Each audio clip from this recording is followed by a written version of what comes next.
This is Idlib, Syria, a land of olive trees, deep history, and unforgettable memories. And for me, this trip was more than just visiting a city. It was a day spent with family. But Idlib is also a city that has lived through some of the most difficult chapters of Syria's recent history. So let's start the journey. We are leaving Sarmanda and heading toward Idlib city.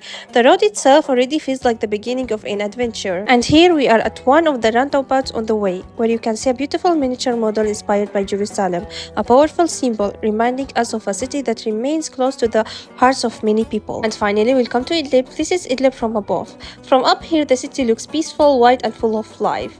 A city that witnessed major events during the years following the beginning of the Syrian Revolution in 2011. And one thing that I really love about Idlib is its streets, especially the roads lined with trees on both sides. It gives the city such a beautiful and relaxing atmosphere. This is Seven Fountains Square, Sahed Sabah Bahrat, one of the famous landmarks in Idlib, named after its seven fountains. The square has been part of the city's public life for many years, hosting gatherings, celebrations, and important moments in the lives of local people. Today, I'm here with my cousins, standing in front of the Syrian flag. Next, we arrive at Clock Square, Sahet Sa'a. The current clock tower is a historic stone structure and has become one of the city's most recognizable landmarks. Interestingly, historical accounts mention that an earlier clock once stood in Idlib's Bazaar Square, before the current tower. Over the years, the clock became part of the city's identity and collective memory.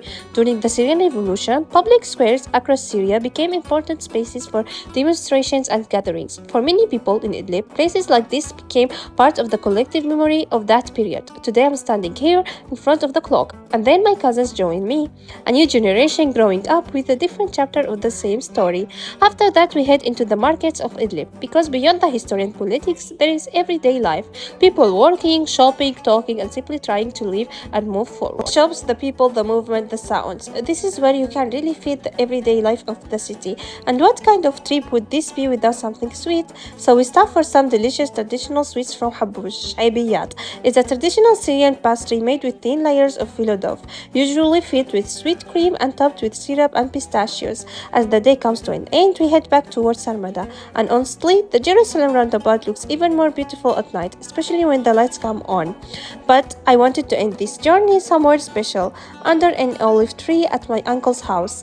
My aunt Noor was grilling delicious Aleppo kibbeh, and nothing goes better with kibbeh than pomegranate molasses. Biyat is something special for Idlib, and kibbeh is something special for Aleppo, like Syrian food. And this is my little cousin Tute, my youngest cousin, making the family gathering even more special. And finally, we sat together and enjoyed the sweets, shaybiyat. There are still the simple things that bring us together: family, food, memories, and home. This was Idlib, Syria.